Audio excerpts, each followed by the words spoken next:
and Reese Winan, who are now backing up Blues Bash this coming Saturday at the Ballroom. Good morning, David. How are you? Great, Andre. Thanks for having me. And oh, you're more than welcome. A little closer, if you would. There we go. There we are. First, let's talk about the Bottoms Up Blues Bash. This concert is going to be on Saturday night at the Ballroom. Absolutely. No, it's a Saturday night. It's really been developed by a woman whose name's Cherish Anderson. She lost her husband last year to colorectal cancer, and she wanted to give back to our organization a little bit. And so she came up with this great idea. March is Colorectal Cancer Awareness Month. The color for colon cancer is blue.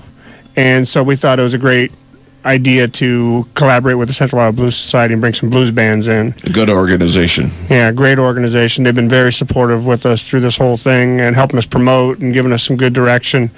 And we couldn't have really done it without them. I see. Let's talk a little bit about the colorectal cancer itself.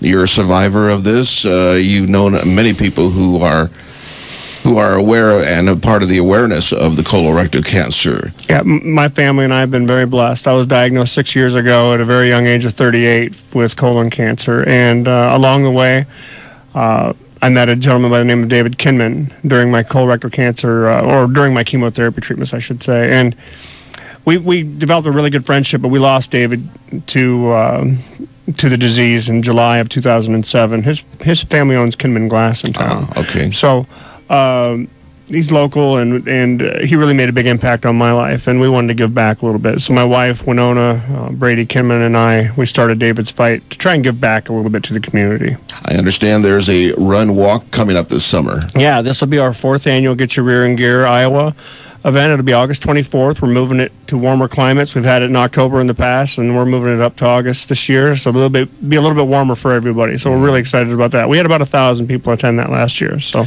now the upcoming concert this Saturday features the band from out of Columbia, Missouri, called the Bel Airs. They've been around for quite some time. They're well known here in Central Iowa. I get their email accounts of where they're going to be in the area, the region. So we've known about the Bel Airs for quite some time, and of course it is the reunion too of Matt Woods and the Thunderbolts, who took sort of a hiatus back in the end of last year, 2012. Yeah, absolutely. You know, Matt Woods and the Thunderbolts. Michael Swanger's the drummer for the band there, and he's a very good friend of mine. And he's had some back issues, and he's really wanted to help us with this event, and so he kind of is coming out of his little hiatus. I think they're only going to have a couple of events this year, and this is going to be one of them. So as a group anyway. So we're excited to have them. And then the Jean Marie Project's a new band who's going to be kind of opening up for everybody. Now the doors open at 6 o'clock with Jean starting the show. Then the Matt Woods about 6:45, 7 o'clock or so, and then the Bel Airs taking to the stage about 8 o'clock for a couple of hours. Yep. I understand it's an all-ages show as well, a family show since... Absolutely it is, yeah. It's an all-ages event, and kids 12 and under are free, so we're hoping that everybody comes out, makes it affordable for everybody to have a really good time, listen to some great blues music, and have a good time with us. Excellent. Going to have a little barbecue, too, I understand. Yeah, we do. We have, the Iowa pork producers have done a fantastic thing and helped us get the pork, so we're going to have some pulled pork sliders. We're going to have some good old beans and some coleslaw, and just to have a blues and barbecue party. Yeah, that's what's going to be. It's going to be a good time. Let's talk about some of the sponsors of this. You got the Iowa Clinic, the Mercy Clinic Center, John Stoddard, who we all know is famous for their cancer center, Purdue, Ameriprise, financial advisors, and the Central Iowa Financial Group. Yeah, they've been great sponsors. The Iowa Clinic has been behind us since the very beginning. They've always been our presenting sponsor for Get Your Rear in Gear. Mercy Cancer Center, John Stoddard. The cancer care that we get in this community is just top-notch and fantastic because of those 3 organizations. We also, Purdue Inc. is... I lost a friend named Tim Purdue a few years ago to colorectal cancer, and his wife Lisa has been really involved with our foundation. Central Financial Group is another great organization who is headed up by Sonia Gonzalez, who is a cancer survivor, a colon cancer survivor as well. and then my wife is with Ameriprise Financial Advisors. Excellent. Sounds some fine sponsors. And also want to thank, of course, the good folks who are helping out as well. Central Iowa Blues Society, number one. They've been in business in Iowa for 20 years. We had a chance to work with a working relationship with them all these years. And in fact, if it wasn't for them, back in 2004 when they nominated me to be Blues DJ of the Year, and I got my award that year, I got to really, really support them and thank them for all they've done for me as well. I'll tell you, that's a great group. Michael introduced me to Lynette Webster, who has really she's just a sweetheart. She took me under her wing, give me a big laugh. When I got to meet her the first time, she gave me a big old hug, like I'd known her for years. So Terry Cole and the rest of the group there, Lori Long, they've been great, very supportive, and making sure that we're on the right track, and we certainly are. The Valor Ballroom, we couldn't do this without them either. They've really practically donated the space for us. So thanks to Chewy Lockhart and the Valor Ballroom. Now they're going to have tickets on sale through the Valor box office. Right. You can save some fees if you get out there and go to the box office and buy them directly there, or you can buy them online through the Valor website. And, of course, they'll be available that night of the show as well. Yep. That night, $25 that night, $20 prior. Excellent, excellent. I'd like to thank all the volunteers in your organization as well. I know I'm going to forget some people, but Cherish Anderson and Amy Parker really have made this happen. Got some great survivors who are helping us out. Jean Smith, Rachel Buttenbach, and her husband Eddie, Casey Hopp, Lori and Steve Richmond. I know I'm forgetting somebody, but they're all great people, and I couldn't do this by myself. There's no question about it. All the volunteers are going to be coming out the day of the event to help us set up and make sure that we just all have a really good time. This is really a celebration about anybody who's been affected or affected by colorectal cancer. Let's talk a little bit about that. The davidsfight.org, in memory of David Kinman. It is a nonprofit group to fight colon cancer. The fighting funds over 50 colonoscopies to date for helping those who are not able to pay for this medical procedure. And, of course, the organization called the Snow Angels. Yeah, we have our fighting funds. We've helped, like you said, over 50 families statewide. It's for the uninsured and underinsured, and colonoscopy is really the best test to get it to find colon cancer early.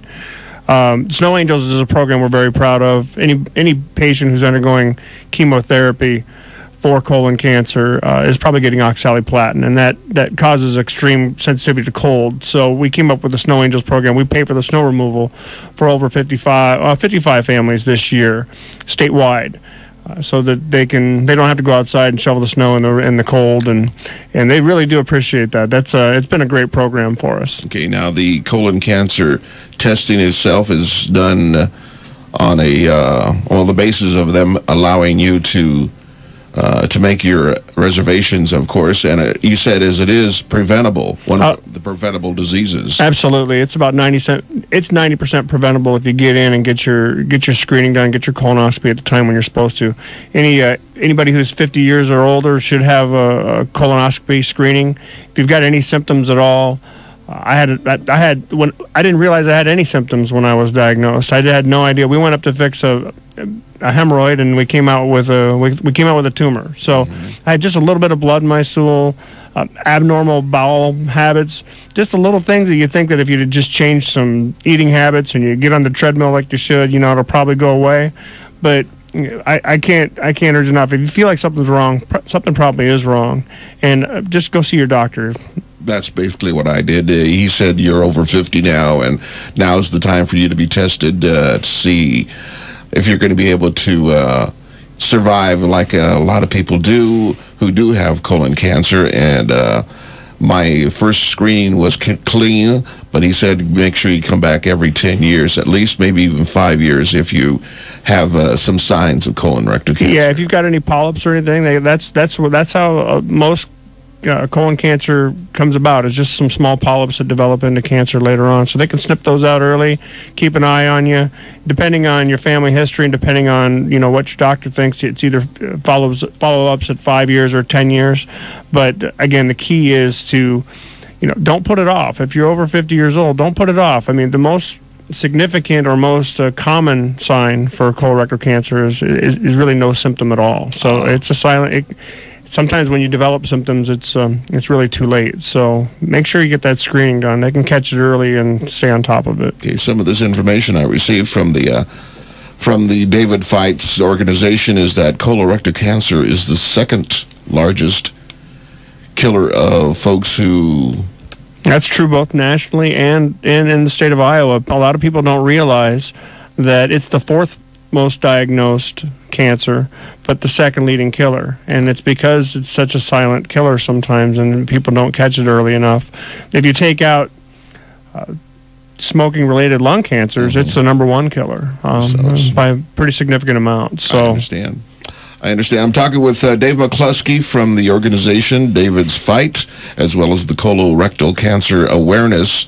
I understand March is the month for colorectal cancer. March is. It's been that way for quite a few years now. March 1st is going to be Wear Blue Day, essentially. So you can go to work and put some blue on, or put your Central Iowa Blue Society shirt on, and give us a little love for the March 2nd event. And we have a proclamation being signed on February 28th, which is this Thursday, by Governor Branstad, making March Colorectal Cancer Awareness Month in the state of Iowa. Well, excellent, excellent. I applaud you on your making this disease visible to more people than who wouldn't otherwise recognize what this means to all of us. We do a lot of things with David's Fight, helping patients along, but our #1 goal is to raise awareness so that people are aware of the signs and symptoms and how to beat it early. So that's really what we're trying to do, is just make people more aware of what the disease is and how we can beat it together.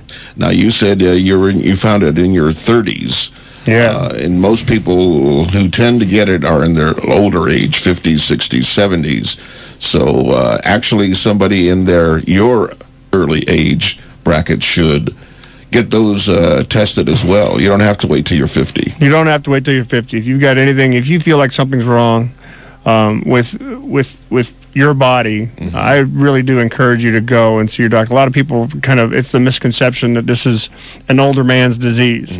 And I know so many women, men, younger than 50 years old who have succumbed to the disease and who've caught it early. I know a lot more survivors than I know those who we lost, but I think that's because we're building more awareness as we go. So it's it doesn't discriminate on whether you're a man or a woman. It's 50-50 with that. So that's what we're trying to do, is overcome those misconceptions. Excellent, excellent. Well, thank you, David, for coming by and let us know all about this, and for putting on the very first Bottoms Up Blues Bash with blues music as the theme, and I do appreciate that. And of course, the Roadhouse is going to do as much as we can to help get the word out, and of course support the colon cancer awareness program that you've already started with a lot of the other volunteers who have really helped out, and I appreciate all the information that you've given us concerning this disease. It's an honor to have you, Andre, and it's an honor to have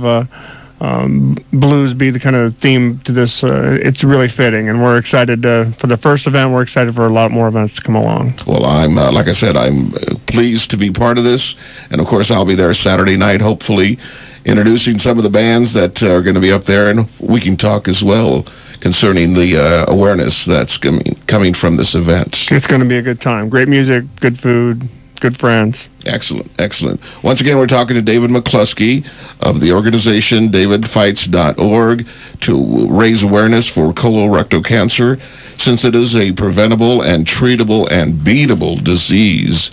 And I want to thank you once again, and hopefully we'll be making this our annual event, David, both you and I, and we'll have you back again in another years when you put on your second Blues Bash. Yeah, I can't wait. Talking with Dave McCluskey on this Sunday morning on the Roadhouse on 95 KGGO. Back to the Roadhouse right after these messages.